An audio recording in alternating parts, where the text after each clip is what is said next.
নমস্কাৰ। আজি 3 November. Market small ফ্লেটৰ পৰা গেপ ডাউন অপেন হৈ এতিয়া ওপৰলৈ যাবলৈ যত্ন কৰিছে। ক্লজিং প্ৰাইজৰ ছাপোৰ্ট লোৱা বুলিয়ে ক'ব লাগিব এইটো। আমাৰ এনেই প্লানটো পুটৰ আছিলে, কিন্তু ই যিহেতু ক্লজিঙৰ ৰেজিষ্টেঞ্চ লৈছে আৰু কালিও এনেকুৱা হৈছিলে, তো আমি এইখনত কি কৰোঁ তাকে চাব লাগিব। অলপ সময় ৰখি ল'ম, কি ট্ৰেড ল'ম, কেনেকুৱা ট্ৰেড ল'ম, লোৱা সময়ত আমি চাম।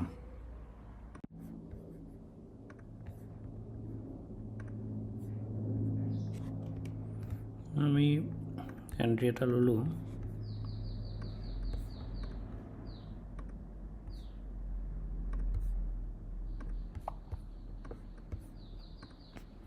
জাষ্ট এইমাত্ৰ লৈছোঁ। বেংক নিফটিৰ প্ৰাইচটো হাই হ'ল বাৰু, কিন্তু আমাৰ ডাইৰেকশ্যনত গুচি যাব লাগে, বৰ এটা দিগদাৰ কৰিব নালাগে।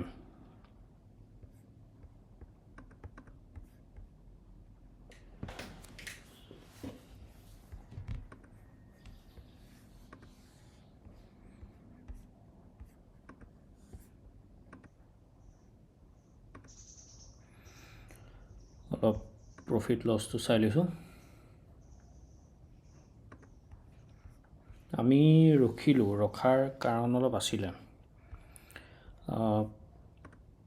কি হ'ল, এতিয়া 2 দিন হৈ গ'ল বন্ধ, তো শুকুৰবাৰে মাৰ্কেট খুলিলে, শুকুৰবাৰে ইমান ওপৰলৈ গৈ পেলাই তলে নামি আহিলে। তো শনিবাৰ দেওবাৰ হৈ গৈছিলে বন্ধ। তো এতিয়া সোমবাৰে বেংক নিফটি হৈ গ'ল ফ্লেট অপেনিং, নিফটি হৈ গ'ল চামত flat to gap down opening. এতিয়া এনেকুৱা অপেনিঙত কি হয়, মাৰ্কেট কাকো মানে দুইফালেই টাৰ্গেট কৰিব পাৰে, মানে মাৰ্কেটৰ ভৰসা নাই এনেকুৱা অপেনিঙত। তো আমি ইয়াত আৰু এটা বস্তু দেখিলোঁ, বেংক নিফটিয়ে ক্লজিং প্ৰাইজৰ ছাপৰ্ট লৈ আছে আৰু নিফটিয়ে ক্লজিং প্ৰাইজৰ ৰেজিষ্টেঞ্চ লৈ আছে। এতিয়া এইফালে ছাপৰ্ট লৈ আছে, এইফালে ৰেজিষ্টেঞ্চ লৈ আছে। আমি কেনেকৈ কোনটোক লওঁ? এতিয়া সেইদিনাখন এই ৰেজিষ্টেঞ্চ লৈ পেলাই ওপৰলৈ উঠি নামি আহিলে, আজি তেনেকৈ এই ৰেজিষ্টেঞ্চ লৈ ওপৰলৈ উঠি নামিয়ে যায় নাযায়, সেইটো এতিয়া পটককৈ ক'বলৈ দিগদাৰ হৈ গ'ল, খেলি মেলি এটা থাকিলে। তো সেইদিনাখনটোতো এইটো ৰেজিষ্টেঞ্চ লৈ ওপৰলৈ উঠি গৈ নামি আহিলতো, তো চাৰ্ট ৰিপিট কৰিব নে কেনেকুৱা কি কৰিব, আমাৰ সেইটোত অলপ কনফিউজন লাগিলে। তাৰপিছত দেখিলোঁ এইখিনিলৈকে বায়াৰ অলপ আছে, এই বায়াৰখিনিক বেংক নিফটিয়ে টাৰ্গেট কৰা নাই। প্ৰথমতে এবাৰ ওপৰলৈ গৈ পেলাই তললৈ নামি আহোঁতে তো এইখিনিৰ পৰাই ঘূৰি গ'ল যিহেতু, আৰু তাৰ পৰা কণ্টিনিউ গ্ৰীণ মমেণ্টাম, আমি ইয়াত এণ্ট্ৰি ল'ম বুলি ভাবিছিলোঁ, কিন্তু কণ্টিনিউ গ্ৰীণ মমেণ্টাম মানে যেই ওপৰলৈ উঠি গ'ল আৰু 58,000 ডাইৰেক্ট ব্ৰেকআউট কৰিলে। আৰু নিফটিয়েও ক্লজিং প্ৰাইজৰ ডাইৰেক্ট ব্ৰেকআউট কৰিলে, অকণো ৰেজিষ্টেঞ্চ নল'লে, মানে এইকণত অকণমান ল'লে, তাৰপিছত গুচিয়ে গ'ল। কিন্তু নিফটিতকৈ বেছি বেংক নিফটিত আমাৰ কথা আছিলে যে বেংক নিফটিয়ে 58,000 ডাইৰেক্ট ব্ৰেকআউট কৰিলে। তো যোৱা সোমবাৰে কি হৈছিলে, আপুনি যদি যোৱা সোমবাৰৰ চাৰ্টখন চায়, তো এই 58,000 তলত সৰু সৰু সৰু সৰু কেণ্ডেল বনাই ব্ৰেকআউটটো কৰিছিলে। তো এইবাৰ ডাইৰেক্ট ব্ৰেকআউট কৰি ফেইলাৰলৈ কনভাৰ্ট কৰিবলৈ যেন যত্ন কৰি আছে বুলি আমি ভাবিছোঁ। সেইটো হিচাপত আমি এই বেংক নিফটি ফেক ব্ৰেকআউটৰ হিচাপত আমি এণ্ট্ৰিটো ল'লোঁ। এতিয়া আমাৰ প্ৰফিট অলপ চলপ চলি আছে। আমাৰ যদি ট্ৰেডটো শুদ্ধ হয় যে এইখিনি চেলাৰকটোতো ওপৰৰ চেলাৰখিনিক ডাইৰেক্টলি টাৰ্গেট কৰিব নোৱাৰে, ওপৰৰ চেলাৰখিনিক ৱাৰ্ণিং দিব লাগে যিমানখিনি গ'ল। আমাৰ যদি ডাইৰেকশ্যন শুদ্ধ হয়, তো ওপৰৰ এই চেলাৰ গোটেইখিনিক ৱাৰ্ণিং দিব লাগে, যিমান ওপৰলৈ যাব লাগে সিমান ওপৰলৈ গ'ল, ইয়াতকৈ ওপৰলৈ গ'লে আৰু আমাৰ ডাইৰেকশ্যন ভুল হ'ব। ঠিক তেনেকৈ নিফটিয়েও এইকণত 0.6ৰ ৰেজিষ্টেঞ্চ এটা লৈছিলে। তো যিমান ৰেণ্ডম চেলাৰ আছিলে, যোন আছিলে, গোটেইখিনি ওলাই গ'ল বুলি ভাবিলোঁ আমি। আৰু তাৰপিছত হয়তো এই বায়াৰখিনিক টাৰ্গেট কৰি বা এই নতুনকৈ অহা এই বায়াৰখিনিক টাৰ্গেট কৰি চেলিঙৰ মোমেণ্টাম এটা পাম বুলি আমি এণ্ট্ৰিটো লৈছিলোঁ। এতিয়া বেংক নিফটিটো আমি প্ৰিমিয়ামটো চাই আছিলোঁ যে 555ৰ পৰা 65ৰ ভিতৰত পালে ভাল আছিল বুলি, কিন্তু কথা নাই, যিহেতু অলপ বাঢ়ি গ'ল। তো আমি এতিয়া নিফটিটো বাৰু ঠিকে আছে। এতিয়া যদি আমি শুদ্ধ আছোঁ, তেতিয়াহ'লে অলপ সময় ইয়াত নষ্ট কৰি পেলাই সময় নষ্ট কৰি ডাইৰেক্টলিতো নামি নাহিব নোৱাৰে, কাৰণ সি ডাইৰেক্টলি উঠি গৈছে, ডাইৰেক্টলি নামি আহিব নোৱাৰে। কিন্তু আমি ইমানটোলৈ গৈ যাম যে আমাৰ মানে টাৰ্গেট নকৰালে।